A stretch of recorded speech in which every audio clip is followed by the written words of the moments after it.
математики. Значит, поэтому математика приучает к логическому мышлению, дисциплинирует ум, говорят. Поэтому математику нужно учить. А вы знаете, как возникло слово математика? Значит, в Древней Греции в начале 6 века до нашей эры, значит, у нас существовало 4 матемы. Первая матема – это наука о числах, то есть это арифметика. Вторая матема – это была, значит, наука о фигурах, то есть геометрия. Третья матема – это была гармония, туда входила музыка. Вы знаете, что, вот, допустим, сейчас компьютеры составляют музыкальные произведения, да? Иногда даже трудно распознать, это музыку живой человек или компьютер. Так, ну и четвертая матема – это была наука о астрологии и астронометрии.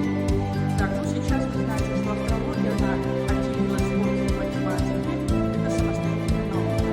Так, ну, гармония, это тоже музыка, получается у нас алгебра, арифметика, так, существовали вот в 5 веке до нашей эры две школы. Первая школа – это Пифагора, академик, то есть нам имя Пифагора вам известно,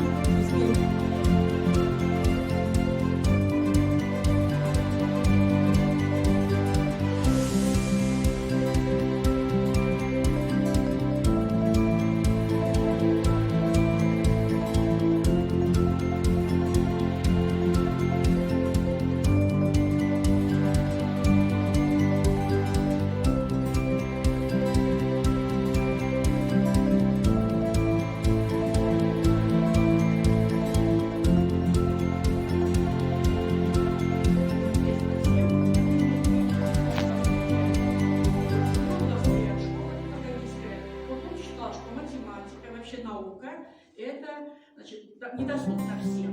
Это наука для избранных. Они себя называли акузматиками. Акузм – это святое учение. Он даже наказывал тех, кто делился своими знаниями.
Поэтому вот его назвали, фамилию дали Магнитский, что как магнитом притягивает к себе людей.